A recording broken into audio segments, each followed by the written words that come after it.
לפעמים זה מרגיש כאילו כל מה שבנית יכול להתמוטט ברגע. יש פחד. פחד מהכישלון, פחד שזה לא יקרה, שהקהל לא יגיע או שההופעה תתבטל. החרדות האלה הן שם, כל הזמן. זה לחץ שאי אפשר לברוח ממנו. לפעמים אני טועה אם כל ההשקעה הייתה שווה את זה, ואם כל החלומות שלי עומדים להישבר ברגע אחד. זה חלום זה, להופיע וזה. אתה גם רוצה להיות מוזיקאי כמוני? כאילו תכלס פשוט ליצור, לנגן. זה לואי, אני רועי, 25, מנוף הגליל, והחלום שלי הוא להיות מוזיקאי. מוזיקה בשבילי תמיד הייתה משהו שמלווה אותי מגיל ממש קטן. דרך אבא שלי שהכיר לי בכללי, כזה השמיע לי מוזיקה מיוחדת ושירים, פחות או יותר מאז שאני זוכר את עצמי שמוזיקה התחילה להיות חלק ממני, אז היא הדבר היחיד שהשאיר אותי שפוי.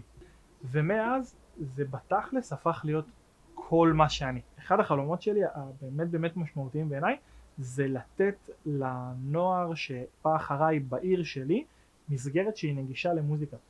עכשיו, מהצבא התחלתי להקים פרויקט של להקות שאני עד היום מתעסק בו, ובאמת אחת המטרות הכי גדולות שלי בדרך זה להביא את ההרכבים שלי ללהופיע בבמות.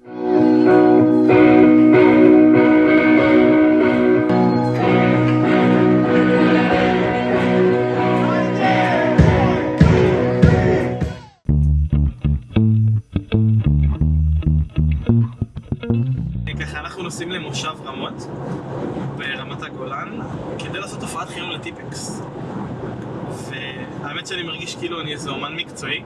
לפעמים בחור בשם אריאל שכר אותי בתור הבסיסט ויום ממש מגניב, ממש נס.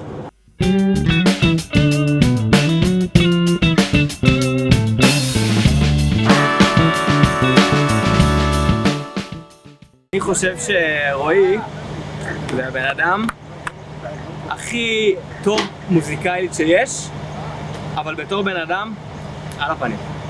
אחלה נגן, חרא בן אדם.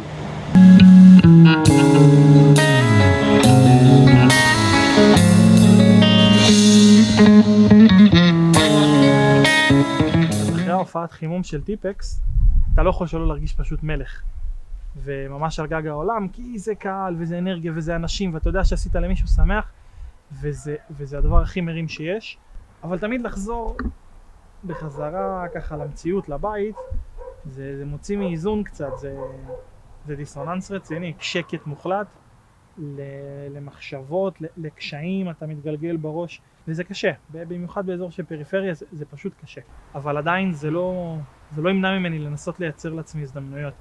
אני כבר תקופה מחכה לתשובה ומחכה דרך שיחת טלפון לגבי אם אני הולך לעשות הופעת חימום לרבית פלוטניק ביום העצמאות.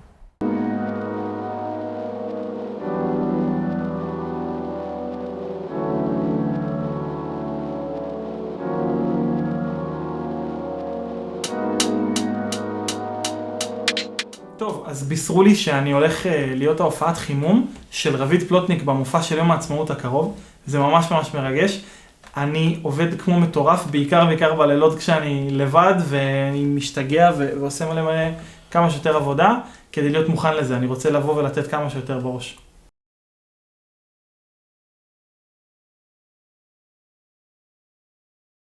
כל המדינה השתגעה, הכל התבטל הקמנו מופע והזמנו אנשים כדי שבכל מקרה תחגוג ונשמח.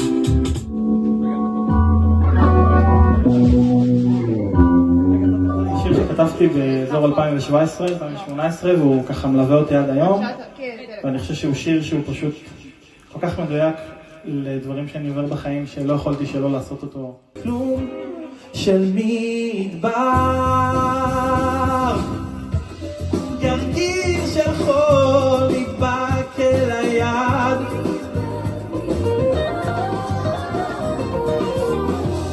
ולא משתחרר גם כשהאדם מר. זה היה כל המופע חצי אלבום. משהו בי לא כל כך היה מבואס, כי אפילו שזו הזדמנות גדולה וחתיכת במה, הרגיש לי שזה פשוט היה צריך לקרות. לפעמים לקחת את מה שיש לך בידיים ולנסות להוציא מזה את המיטב, זה הדבר הכי טוב שאפשר לעשות, ואני ממש לא מתכוון לעצור כאן. האלבום הזה עוד הולך להישמע במקומות ענקיים.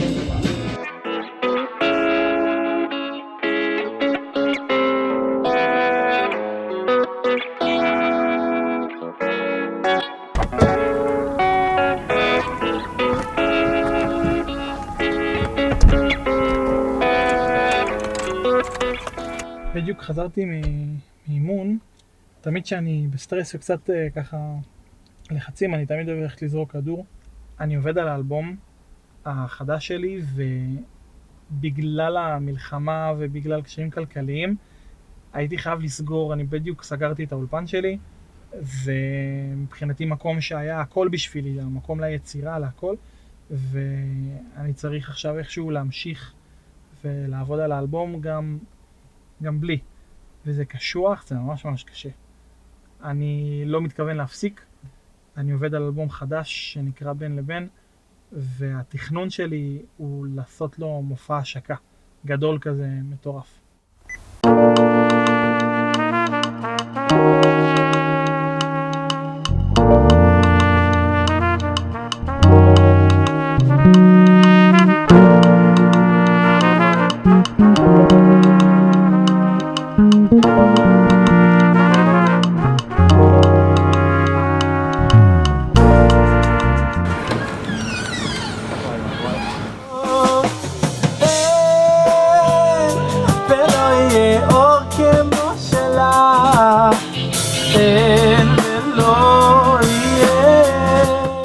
קודם כל לנהל להקה זה חוויה שהיא מטורפת לכל כיוון, כי זה גם לקחת את האחריות, זה דבר ממש כיף וממש מאתגר, ואני אוהב שזה מאתגר, זה מרגיש לי שזה מקדם ומפתח אותי. כל הקטע של הלממן וזה, זה פשוט, זה לחומרים שלי, זה לדברים שלי, אז זה תמיד מרגיש שיש לזה סיבה נכונה ואופי נכון לדברים.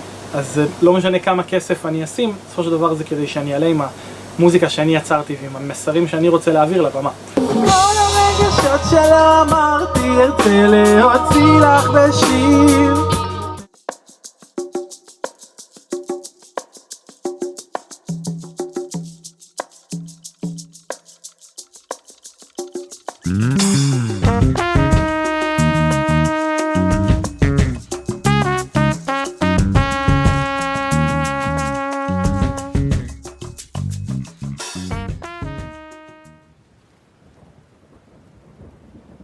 טוב, גשם, מקווה שהוא יעבוד.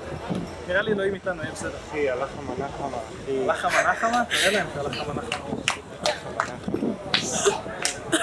שום דבר לא הולך ביום הזה. כן, זה יעכב לי את ההופעה. עוד 20 דקות. ליקו, השטח בטוח. ליקו בדרמה. בסוף כן קורה והכל טוב. אמונה בשם. ועושים בלנס. קהל יקר, צהריים טובים. עוד כמה דקות ואנחנו נתחיל. איזה כיף שאתם פה. האלבום על יחסים וגם לא על יחסים. אני חושב שזו הפעם הראשונה לפחות מהנקודת מבט שלי שאני הצלחתי לפתוח את הלב ולכתוב מילים. פעם הייתי מלאך ויום אני רואה מראה שבורה.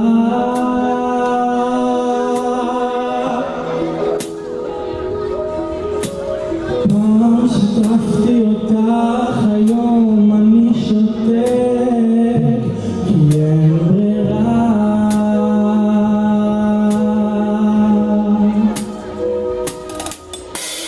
פעם יכולתי לחלום יחד איתך, היום לחלום עליי זה כואב לי.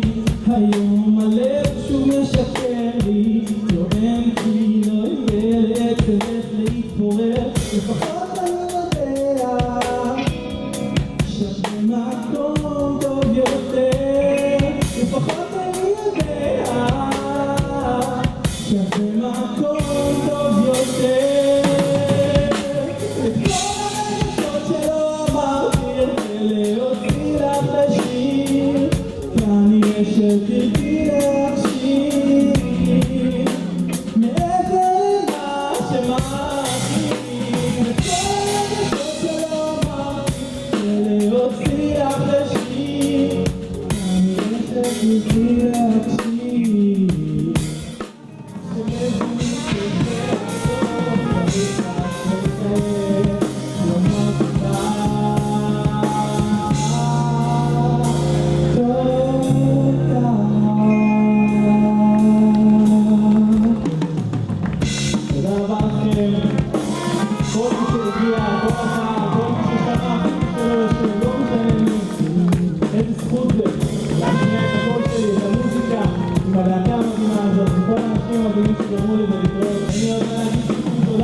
רבה.